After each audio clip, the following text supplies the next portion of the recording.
Okay. Thank you, Michael. It's a real pleasure to be here, and hello, everyone. For those of you who don't know us that well, IIGCC is a membership organization that supports investors on managing risks and opportunities from climate change, mobilizing commitments from investors, supplying them with guidance and frameworks, and then working closely with them on the practical implementation of those through supporting corporate engagement and engaging with policymakers. And if we think about the last few years, I think the last couple at least, were about making those net zero commitments, building those net zero alliances for investors and others in the financial sector, asking companies to make those net zero commitments, and also celebrating countries' net zero commitments, particularly at the COP in Glasgow. But 2023 has been called the year of the transition plan, because now we really need to focus on how we're implementing those plans. And those plans are really the blueprint for achieving the targets that investors and companies have set themselves. So I've got a wonderful panel both in the room and online today, and we're going to talk about why transition plans, why are they so important, what is best practice in developing and implementing them, how can policy encourage investors and companies to deliver credible plans and finance a green economy, and just how we support a just transition and don't leave the emerging markets behind. So I'm joined by Curtis Ravenel online, I think. Can we see him yet? Curtis, I can't see you, but glad to have you here. We've worked a lot on a couple of the net zero alliances that are now part of the Glasgow Alliance for Net Zero GFANs, of which you are a senior advisor. I'm joined on my left by Dr. James Wilde, who's the Chief Sustainability Officer at Phoenix Group, and will talk to us about his transition plan and also about being a signatory to Climate Action 100+, which is part of the reason for implementing it. David Semaya, lovely to have you here as well. Executive Chairman at Sumitomo Mitsui Asset Management and a signatory to ENZAM, yes, using the Net Zero Investment Framework. And then online as well, we have Elizabeth Lien, who is Senior Advisor of the International Climate Finance Climate Hub at the US Department of the Treasury, and of course really important to have someone who can talk to us about the importance of policy, because really making a big difference to the transition is the policy frameworks that we're all operating within. So Curtis, I'm going to talk to you first, because we've seen a lot of momentum in the development of transition plans. That's really come a long way in the last couple of years, and that follows the making of net zero commitments through many of the alliances that are now part of the sort of GFANs umbrella. I wanted to ask you, why transition plans? Why are you focused on those? And what are the key elements for you for a credible, high-quality transition plan? Well, thank you, Stephanie, and thank you all for having me here today. I think, one of the key things about transition plans is what Michael alluded to in his opening remarks, and that we do need more forward-looking indicators, right? This is a decarbonization, global economic decarbonization effort. And of course, GFANs has grown, I think, surprisingly to many of us, to well over 570 financial institutions who have committed to net zero and to help decarbonize the economy in line with the 1.5 degree ambition of the Paris Agreement. And so, this has been not to use an overwrought phrase, a journey where I had the pleasure of working on the TCFD. And there was a key recommendation that the TCFD provided around strategy and using forward-looking scenario analysis to evaluate the resilience of your business strategy on a forward-looking basis. And the last piece of guidance the TCFD put out was on the need for transition plans to support that risk analysis that was taken.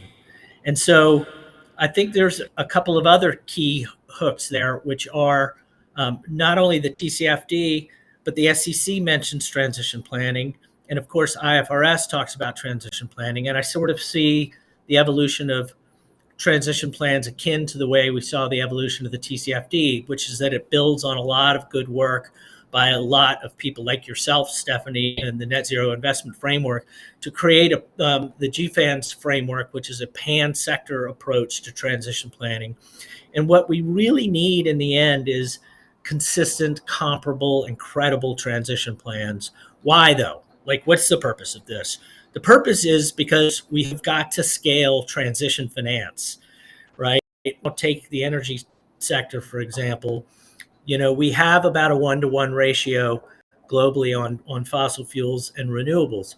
That needs to reach an average of greater than 4-to-1 by the end of this decade if we have any chance of reaching the goals of the Paris Agreement. So in order to scale transition finance, you need a plan. And the framework that we've developed at GFANS really takes a role around 5 issues around foundations, key implementing guidelines, engagement strategy, metrics and targets, and governance. And it builds off the incredible work that Stephanie's done and makes it a little more principles-based so it can be applied to the wider financial sector.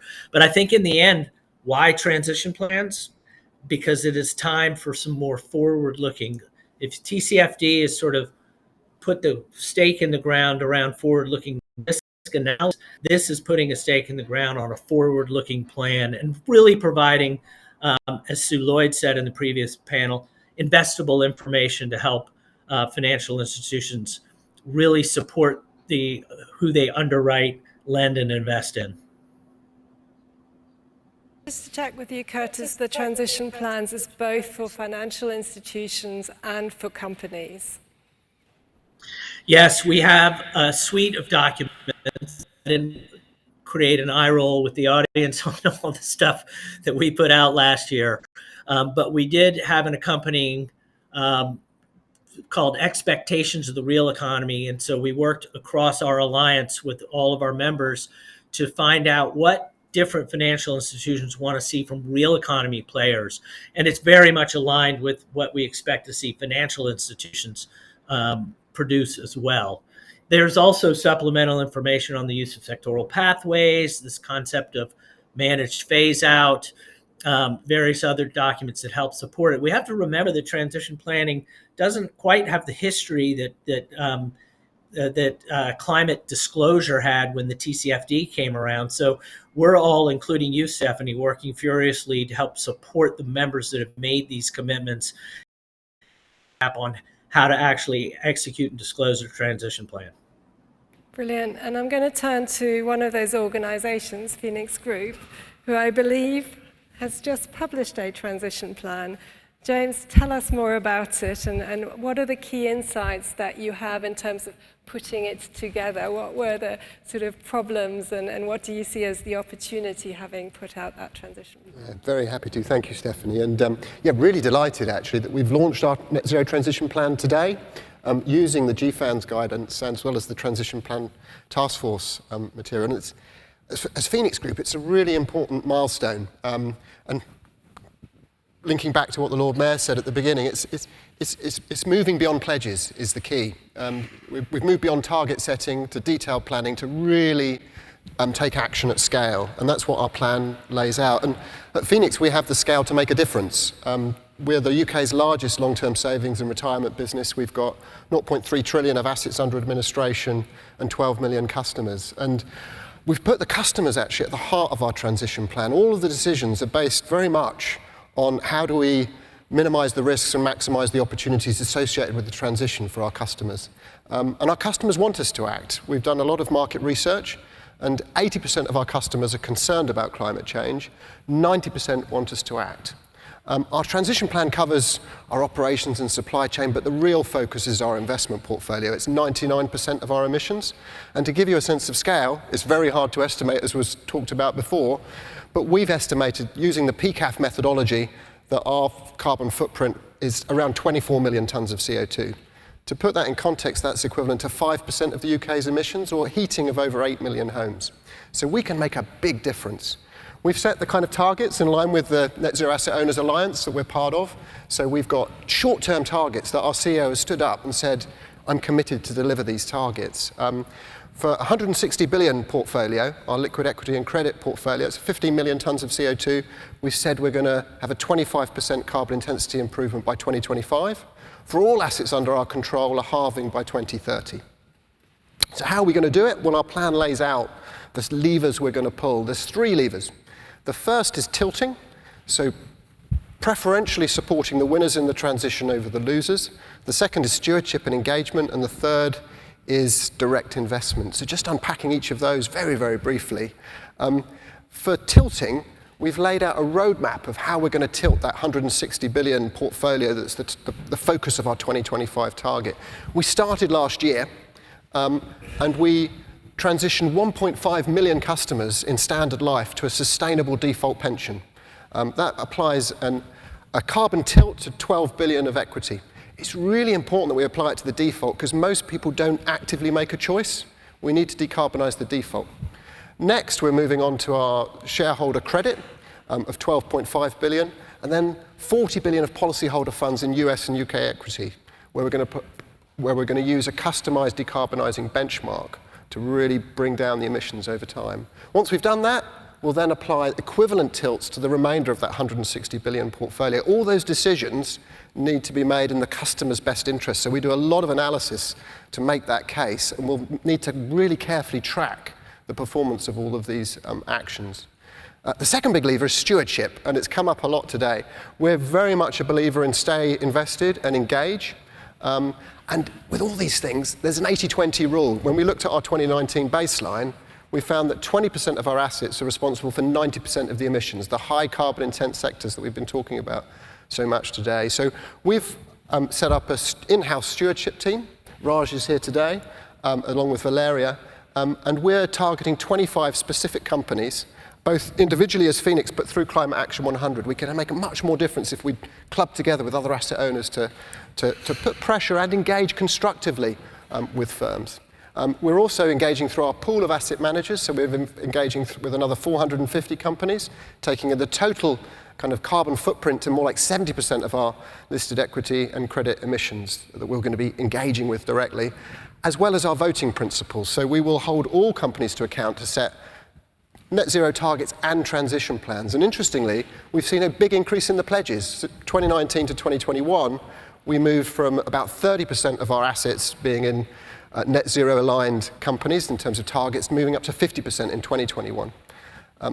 So stewardship's a really key driver of real economy emissions. The third is direct investment, and a huge opportunity there. We've said we aspire to invest 40 billion in sustainable investments, and that links beautifully to the just transition story. So climate will be part of that, but it's broader social investment too. Our sector has a huge role to play. There's 2.7 trillion required over the next 15 years in the UK. Our sector can provide a third, and we're very much standing up to say we aspire to play our part if we can sort out the financial regulations and create an attractive pipeline. A range of things, direct investment, so in the last 2 years we've invested 2.3 billion in sustainable assets, 0.7 in climate solutions, but also venture capital, where we've set up a £100 million fund, and direct investment in climate solutions. So we've set up a £330 million fund directly investing in the winners in this transition. So huge opportunities. We're moving at scale. The key question is, are we going to hit our targets? We've done a lot of scenario analysis. There's uncertainty in this. We're confident we're going to hit our 2025 target in pretty much all scenarios. Much more challenging when you look at the 2030 target. We're a universal owner. We invest in the whole economy, and we're talking about large amounts of investment that need to be financially attractive. So there, we become much more dependent on government policy. And so a really big component of our transition plan is engagement with our customers to take them on the journey, and we've pledged to engage 1.5 million customers this year on the power of their pensions. A lot of people don't even know that their money's invested, let alone investing in a sustainable future. But then, moreover, engaging with government, regulator, collaborating with other organisations to try and drive the policy and market mechanisms that are going to make it attractive to invest in scale. This is very much a journey. This is our plan, but we expect it to change, and we're very much keen to collaborate in the development of guidelines and the kind of mechanisms we need to make it attractive to invest at scale. Yeah, you've outlined a really great plan there, sort of starting with portfolio construction, but then also looking at corporate engagement, looking at the investment side as well, and looking at then how do you engage with wider stakeholders, be that policymakers or your own customers. And I think all those ingredients are really key to really moving things along in the real economy as well. David, I want to turn to you now because you are a signatory of the Net Zero Asset Managers Initiative, and you've outlined your pathway towards net zero by 2050. What role do you see asset managers playing in the transition process, and how can an investor transition plan support this? Well, thank you, Stephanie, and thank you, the conference for having us here. I'm David Semaya, chairman of Sumitomo Mitsui Trust Asset Management. We are probably the largest by assets under management manager in Asia, and definitely the largest in Japan with close to $1 trillion US under management. I was going to say, one of us carbon and pasted the approach because it sounds very familiar in terms of our group, and it sounds like what Phoenix is doing. We signed the initiative in July of 2021, disclosed our 2030 interim targets in May of 22, committed to reduce greenhouse gas emissions by 50% from our fiscal year 2019 base for our investment portfolio, when we're very much focused on our investment portfolio. I believe our numbers are a bit larger than the Phoenix Group in terms of tons, 121, and we need to get that down to 60 for our portfolio companies. We are a supporter of the Japanese Stewardship Code, as well as the UNPRI signatory, and have been engaging in stewardship for over 20 years. But I must say, the last 5 or 6 have really been very intensive. We have 20 people dedicated to stewardship, both in Japan and here in Europe and in the US. And our approach is focusing on about 100 portfolio companies that we think will give us, in the American term, bang for the buck in getting us to that 50% number. All of this, by the way, Japan has been viewed as a laggard in this space for many, many years. This is, I think the progress recently has been on the back of the former late Prime Minister Abe's reforms that came in 2014 and 15, where in terms of ESG, there was a capital G. Governance was really the focus. And we've seen, I think, the effect of focusing on governance, a stewardship code that has been launched and actually revised twice, a corporate governance code that's pretty strong, and the Nikkei hit a 33-year high. I'm not saying there's a one-to-one correlation, but we are seeing an interesting rebound in the equity markets in Japan. On the back of that, and I would say, rather than the E, I would say it's the S, the sustainability side. We had the largest pension fund in the world, the Japanese government pension fund, as well as the various ministries come together about 5 or 6 years ago and focus on engagement. And we have taken that approach. We don't divest. And starting 5 or 6 years ago, we started engaging with our portfolio companies both in Japan and outside of Japan, using direct one-on-one meetings, as well as, I guess, the club approach, partnering with Climate Action 100 and other organizations. And in the beginning, and this is at the coalface, the response was, well, what does a transition plan look like? What is a transition plan? What are you talking about? To myself actually being involved in a very high-level engagement. I won't mention the name of the company, but in a particular Asian jurisdiction, meeting a particular energy company that presented its plans. And at the end of the meeting, I asked the question, so has your board signed off on the plans, or has your chief executive signed off, and what's their reaction and their commitment?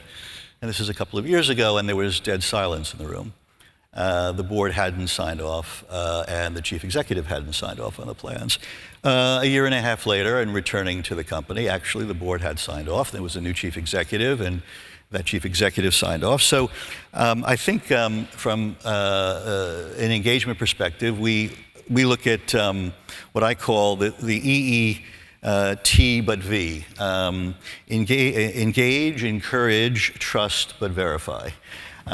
We go back and go back and go back, especially with our identified top 100 companies, and make sure that the plans are being put in place and we get action. This year, after 6 years, and by the way, we are an appointed engagement manager for a very large pension fund in Japan. So we actually do this professionally. We find that, we haven't voted against management in companies until this year. And we've stated explicitly that this is the year that we will be voting against management. And you'll see us do that, depending upon the company, depending upon the approach. And by the way, one size we don't believe fits all. Every country, every jurisdiction is at a certain pace, or it has made certain progress in their plans. So Europe, we find, is very, very advanced, and our companies that are in our portfolio from Europe are very eager and active and approach us to engage. And it's sort of like advertising or marketing to us. Look what we've done, this is what we've done. In the US, very, very mixed. I know this is on the record, but it depends on the color of the state. Certain places much more willing to engage than others. But unfortunately, in Asia, I think there's a lot more work to be done. And so encouraging and helping, I think, is the right approach.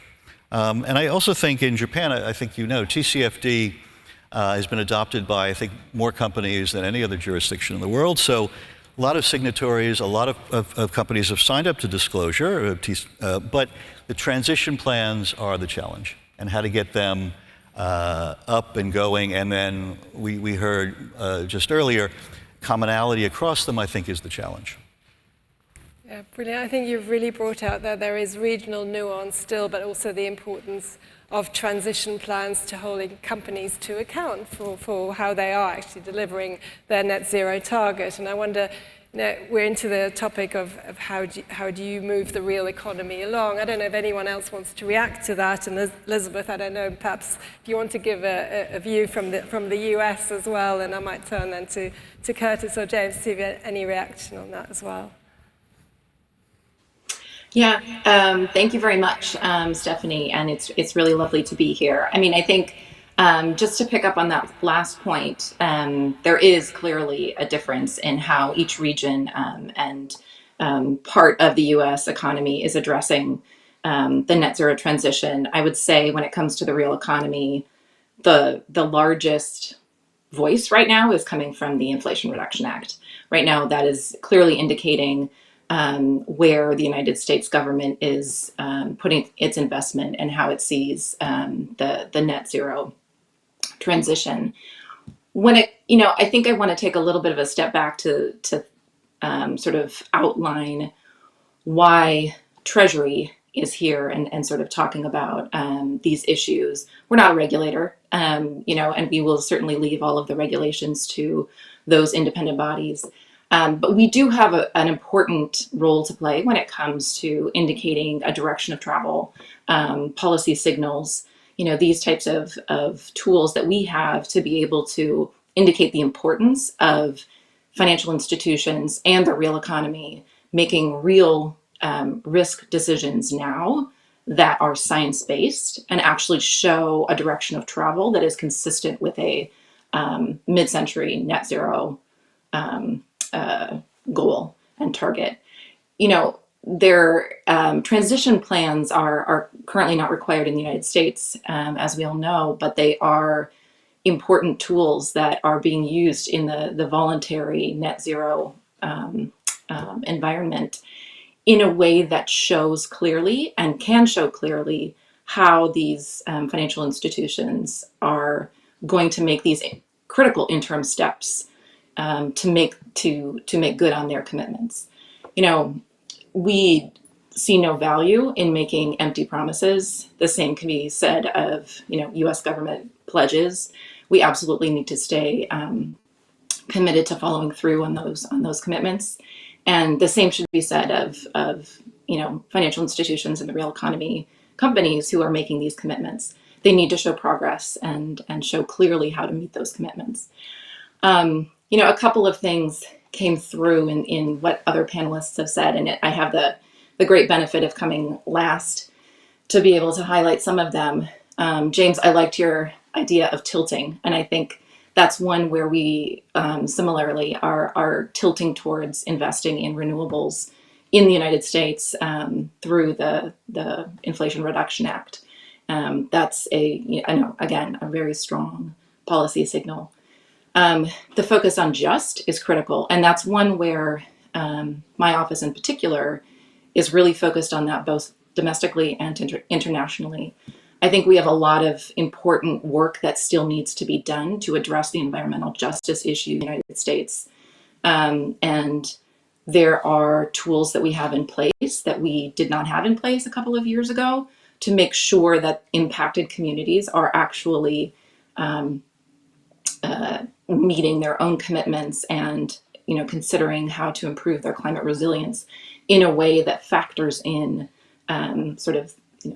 the lack of investment in their communities in prior years.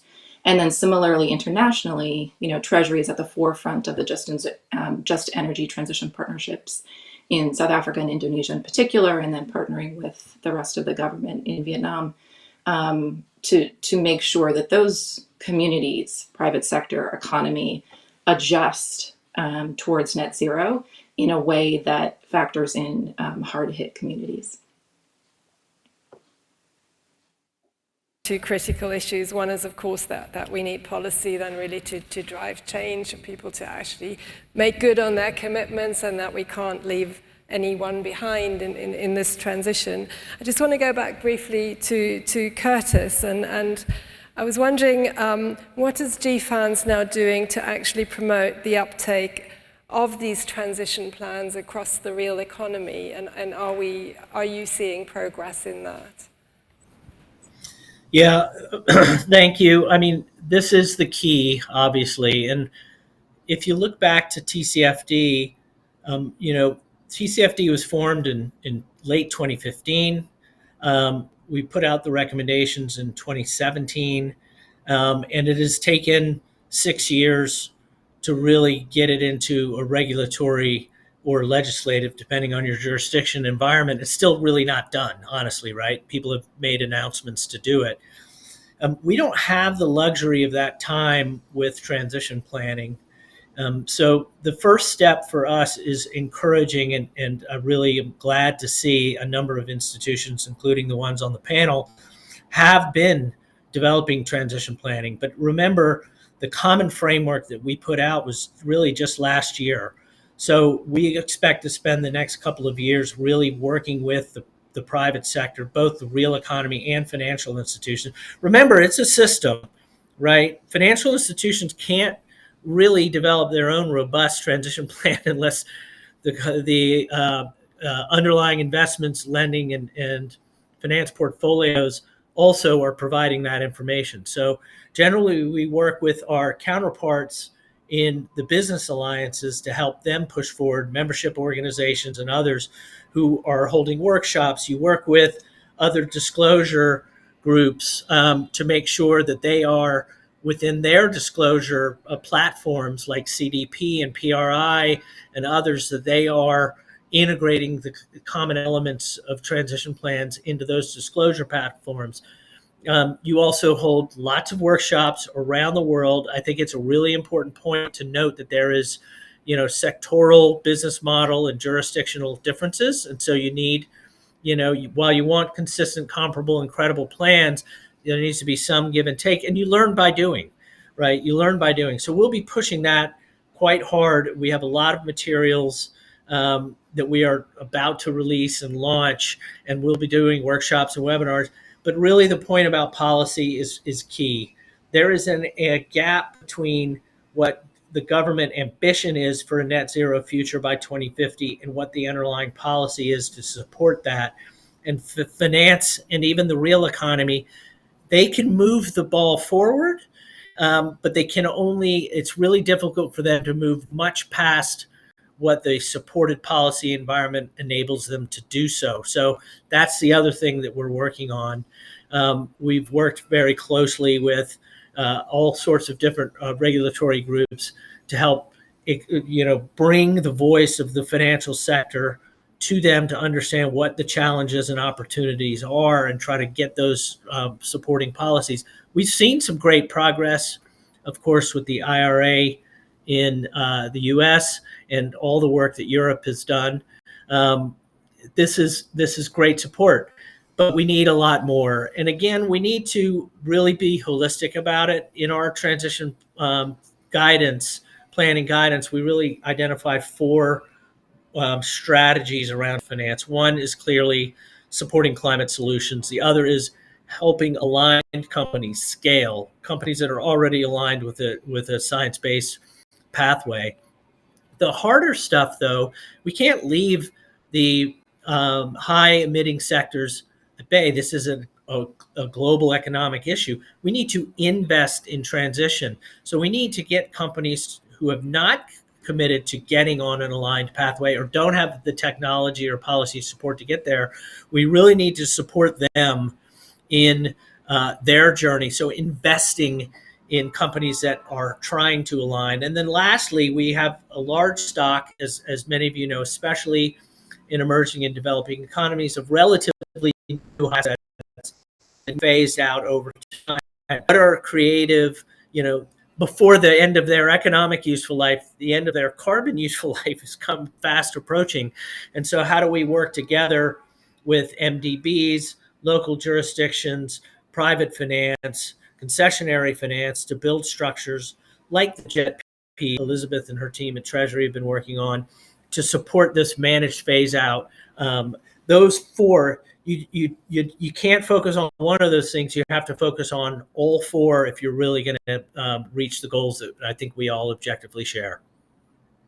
Yeah, David, I was wondering if you want to comment on that. Do you agree with Curtis? Yeah, I do. I think just from a portfolio management perspective, and one of the things that we see, and maybe it's not the 80-20 rule that was mentioned, but in Japan alone, there are close to 4,000 companies that are listed on the stock exchange. In the US, I think you have 2,500 or so in the New York Stock Exchange, just under 4,000 in NASDAQ, and around the world, thousands and thousands of companies. And when we think about the large cap companies, the larger firms, those in the carbon intensive area, sure, there are massive budgets to come up with transition plans, to look at this, to hire consultants, et cetera, et cetera, et cetera. What we find is the smaller companies, small cap companies, even mid cap companies, much smaller top lines.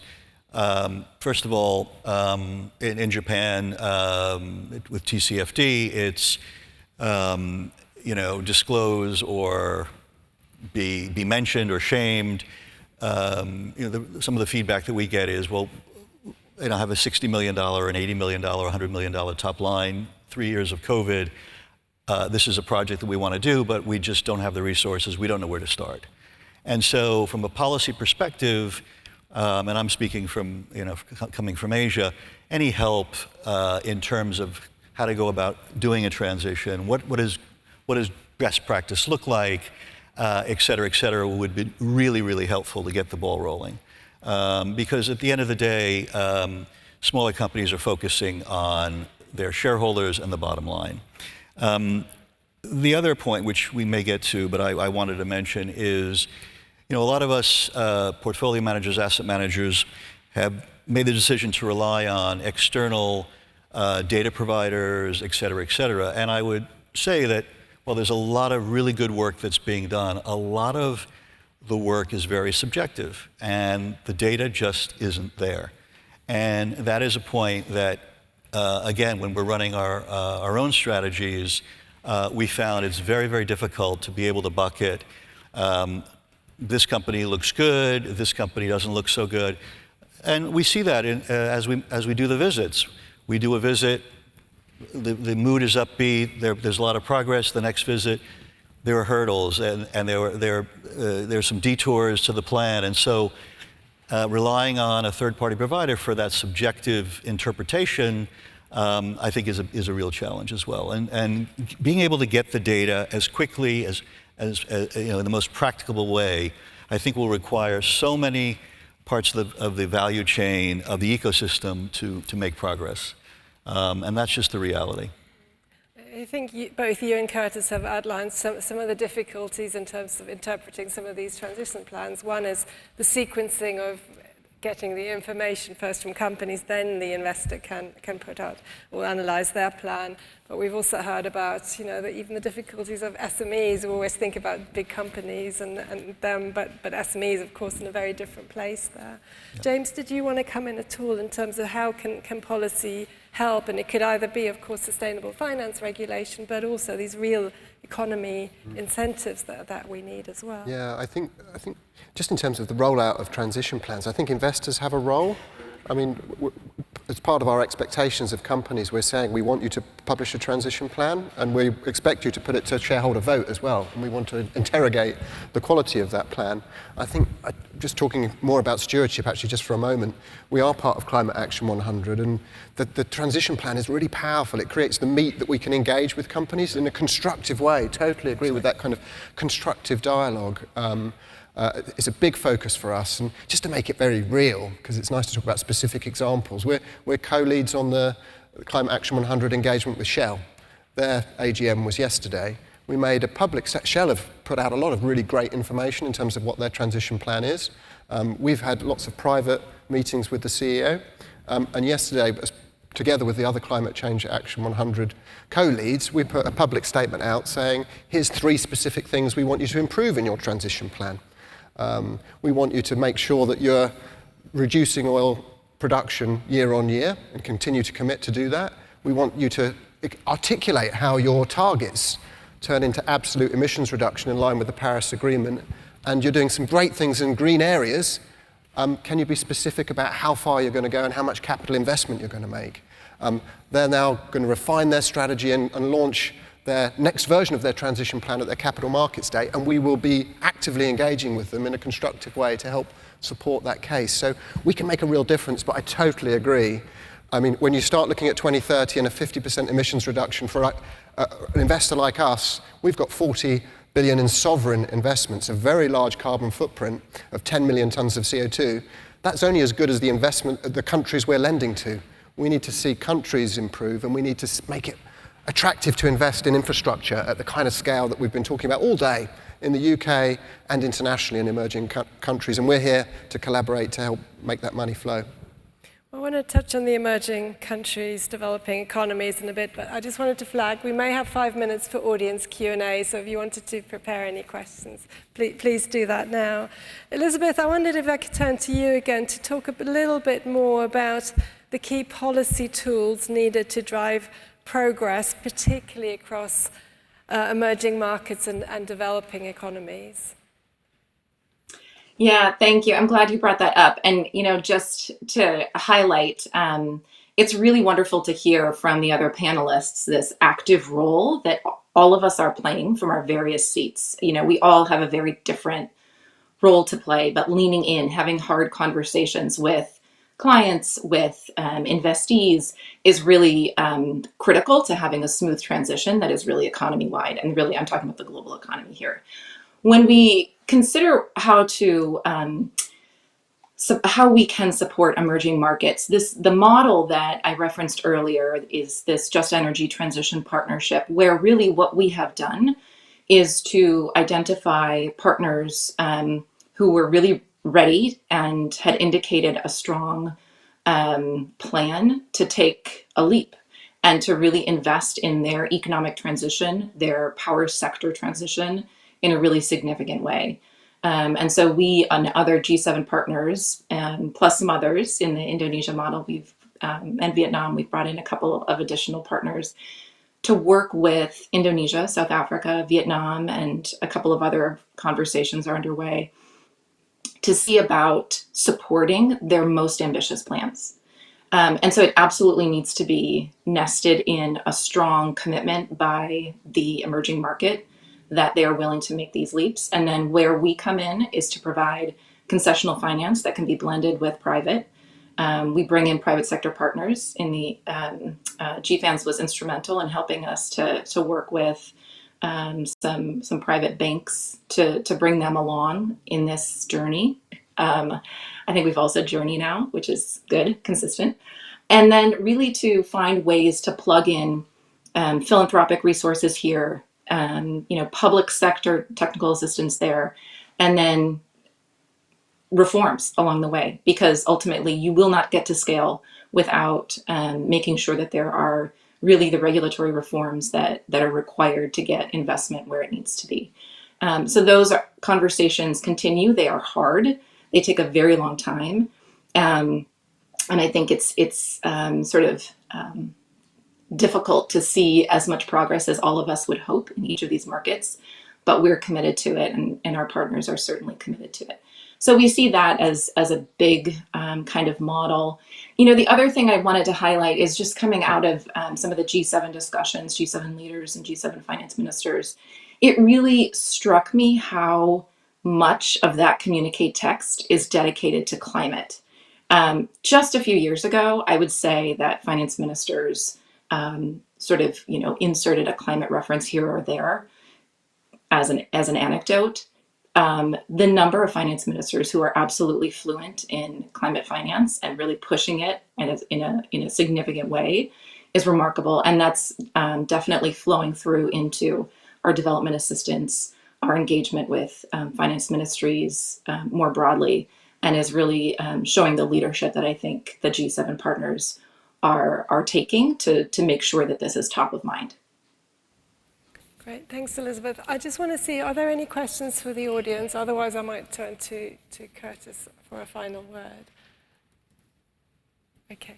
Can I just ask Curtis, I know you're doing a lot of work on emerging markets as well. Do you just want to sort of give us a brief flavor of how you're supporting transition planning there? Yeah, I mean, the emerging economies are so important. I think, the opportunities there are really significant. And of course, the risk is equally significant. They're two sides of the same coin. And so, of course, Elizabeth and team at the U.S. Treasury, along with a number of the UK government and others, have embarked on some JETPs, we call them, Just Energy Transition Partnerships. I think those are super important. We have also at GFANS, along with the private sector members of GFANS as well, trying to scale finance in those areas for the transition. I think importantly, GFANS recognizes this is a global issue. And so we have networks that we have formed in Asia Pacific. We also have one in Africa, and we're launching one soon in Latin America. Especially for large financial institutions, and there are many large financial institutions part of the GFANS network, they're global investors. And this is a global issue. And we need that network effect to help sort of promote best practices across different regions, and vice versa, to learn from those specific regions, what are their acute issues and how do we help them with their own transition planning. And I think we have to be really respectful and understanding that these are unique. Each jurisdiction has its own sector reliance. It has its own political and regulatory environment. And only working together can we really find the best pathway for this. There's going to be a fair amount of work. We will be launching a managed phase-out coal consultation in Asia Pac in a month, and we're really looking for market feedback on how do you do this in a way that is credible, provides the proper guidelines, but also provides incentive. If you've got an economic investment in a fully operating, high emitting asset, it's very difficult for you to transition if you don't have the economic support, both from policymakers and finance to make that work. David? I know we're short on time. I just want to say, in Japan, we're actually making a lot of progress on transition finance. And a lot of this is done through the banking sector, who are providing loans. There's a public-private partnership with the government. The government is really pushing this. I would also like to say, from an emerging market perspective, a traditional asset manager, if you think about our end clients, and they want a particular return, they bucket their assets in equities and fixed income, developed markets, and large cap stocks, mid cap, small cap, but then emerging markets, and then private assets. And by definition, unfortunately, the emerging market bucket is very small. I think if we could get some type of enhancement or guarantee from governments, this public-private partnership concept, or quasi-government institutions, the World Bank, ADB, Latin American Development Bank, to enhance issuance of bonds, then we could look at this not from an emerging market perspective, but they would be quasi-sovereign with a credit rating that we would be able to direct. Literally, there are trillions and trillions of capital that are not now going into the emerging markets and in this area. So I think that's something that we, as an industry, need to look at. Okay, brilliant. I think we've got to leave it there. We've heard some wonderful insights into the opportunities, but also the barriers to transition planning. I'd love to thank the panel, and please join me in thanking them for an excellent conversation.